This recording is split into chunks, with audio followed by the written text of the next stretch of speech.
ওকে, আমরা তার আগের ক্লাসে কি শিখলাম? উপর থেকে। আর এখন শিখবো কি? কি করতে হবে? ভাগ আকারে করতে হবে। তো আমি এখানে সব কি দিলাম? গ্রাম।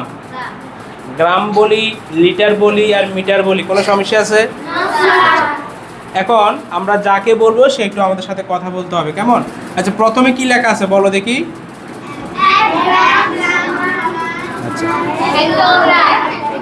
আচ্ছা, 1 গ্রাম সমান। আচ্ছা, এখন বলো প্রথম ব্যক্তিটা কোথায় কোথায় আছে? মানে সে এখানে গ্রাম আছে না, তাহলে আগে আমি কার কাছে গেলাম? গ্রামের কাছে। এখন আমি কি নিচে যাব নাকি উপরে যাব? হেক্টোগ্রাম লেখা আছে, তাহলে হেক্টোগ্রাম কোথায়? কষ্ট। এখন বলো আগে দেখতে হবে এখানে গড় কয়টা? 3টা। মানে কত? 100 কি আকারে বসবে? গুণ আকারে নাকি ভাগ আকারে? তাইলে এখানে কত দিব? নিচে দেব কত? 100। আর এই যে একটা 1 আছে না, এই একটা কোথায় দেব? উপরে। এখানে যদি 5 থাকতো তাহলে আমি কি দিতাম? যদি এখানে 6 থাকতো তাহলে আমি কত দিতাম? কথা বুঝতে পারছি? আচ্ছা বলো। এটা ভাগের কারণে।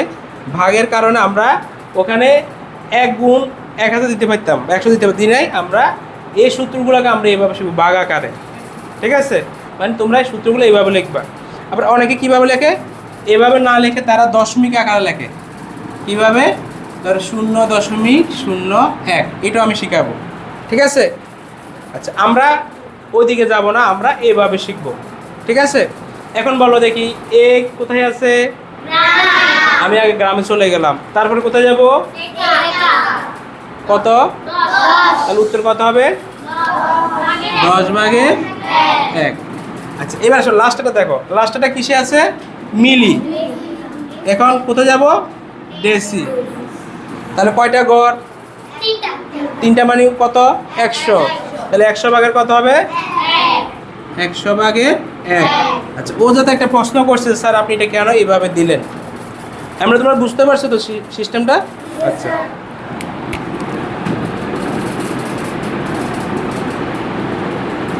পাঁচ মিলি, পরীক্ষা তোমাদের এভাবে আসবে, 5 মিলিগ্রামকে গ্রামে প্রকাশ করো। এই তো সবাই কি প্রশ্নটা বুঝতে পারছো? 5 মিলিগ্রামকে গ্রামে প্রকাশ করো। কাকে গ্রামে প্রকাশ করতে বলছে? তাহলে সে আছে কোথায়? সে আছে, এই 5টা আসে কিসে? তাকে কোথায় নিতে বলছে? সে আছে মিলিতে, যাবে কোথায়? ভাড়া কত টাকা দিতে হবে? 1000। ভাড়া কত? 1000টা কি গুণ হবে নাকি ভাগ হবে? তাহলে আমরা কিভাবে লিখবো? 1000 দিলাম নিচে, আর উপরে কত হবে? এখন সে 1000 টাকা ভাড়া দিয়ে কার বাড়িতে গেল? কার বাড়িতে? 1000 টাকা ভাড়া দিয়ে সে কার বাড়িতে গেল? গ্রামের বাড়িতে গেল। ঠিক আছে না? এখন এই যে অঙ্কগুলো আমরা করব, এখন এটার জন্য আমাকে কি ভাগের অঙ্ক শিখতে হবে। এটা আমরা নেক্সট ভিডিওতে তোমাদেরকে শিখাবো। এখন আমি দেখাচ্ছি এটা কীভাবে করবে শর্টকাটে। আচ্ছা বলো দেখি, 5-এর পরে একটা কি আছে মনে মনে? দশমিক। কি আছে? এই দশমিকটা হাঁটতে পারে কখনো ডাইনে, কখনো বামে। কখন ডাইনে যাবে? গুণের ক্ষেত্রে। আর কখন বামে যাবে? এখন এটা কি অঙ্ক? গুণ অঙ্ক নাকি ভাগ অঙ্ক? তাহলে দশমিকটা কোন দিকে হাঁটবে? বাম দিকে। কত গড় হাঁটবে?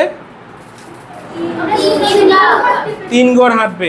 এই যে সে 3 গড় হাঁটবে, সেটা কে বলতেছে? যদি এখানে 0 থাকে 3টা, দশমিক কয় গড় হাঁটবে? 3 গড়। যদি 0 থাকে 2টা, তাহলে দশমিক কয় গড় হাঁটবে? যদি 0 থাকে 1টা, দশমিক কয় গড় হাঁটবে? যদি 0 থাকে 5টা, দশমিক কয় গড় হাঁটবে? কোন দিকে হাঁটবে? বাম দিকে। এখন এই 5-এর সাথে একটা কি আছে? দশমিক। আচ্ছা, তোমাদেরকে আরেকটা জিনিস শিখাই। এই 5টা কি সংখ্যা? জানো এই পূর্ণ সংখ্যার 4টা বডিগার্ড আছে। কয়টা বডিগার্ড আছে? আমি আজকে ক্লাসে যাই শিখাবো সেগুলো তোমাদের থেকে বেসিক কোশ্চেন হিসাবে আমি আনসার করব। যে পূর্ণ সংখ্যার বডিগার্ড কয়টা? 4টা। আচ্ছা বলো, পূর্ণ সংখ্যার একদম সামনে কে অবস্থান করে? পূর্ণ সংখ্যার পিছনে কে থাকে? পূর্ণ সংখ্যার নিচে কে থাকে? পূর্ণ সংখ্যার উপরে কে থাকে? মানে এটা পাওয়ার 1, এটা হর 1, দশমিক। এটা আমি জিজ্ঞাসা করবো যে পূর্ণ সংখ্যার চতুর্দিকে কারা কারা থাকে। তাহলে এই 5-এর এখানে একটা কি আছে? এখন এই দশমিকটা হাঁটবে কয় ঘর হাঁটবে? কোন দিকে হাঁটবে? আচ্ছা এখন দেখো তো এখানে আছে কয় ঘর? আরো কয় ঘর দরকার? এই 2 ঘর কি আছে? না থাকলে আমরা ওই 2টা ঘর কি দ্বারা ভরাট করব? তাহলে আমরা আনসার পাবো 5-এর পরে কয়টা? এটা হচ্ছে আমাদের আনসার। এখানে শূন্যটা কেন দিলাম? কারণ দশমিকের পর একটা শূন্য দিতে হবে, কারণ ছোট জিনিস তো, নাহলে পড়ে যেতে পারে। কথা বুঝতে পারছি? তাহলে এই ভাগটা নিয়ে আমরা এখন ক্লাস করব। তাহলে বলো, পরিমাপের উপর থেকে নিচে নামলে এবং নিচ থেকে উপরে গেলে আমরা সূত্র বের করতে পারবো। তাহলে আমরা অঙ্ক সহজে করতে পারবো। এটা যা সূত্রের ক্লাস। তোমরা বাসায় নিজেরা অনেকগুলা সূত্র তৈরি করবা। আজকে তোমাদের কাজ হবে, তুমি 5টা সূত্র তৈরি করে তুমি তোমার একটা বন্ধুকে পাঠিয়ে দিবে, বন্ধু তুমি এগুলার আনসার করে দাও। আবার তুমিও তোমার একটা বন্ধুকে 5টা সূত্র লিখে দিবা, সেইটা উত্তর দিবে। কেমন? ওকে।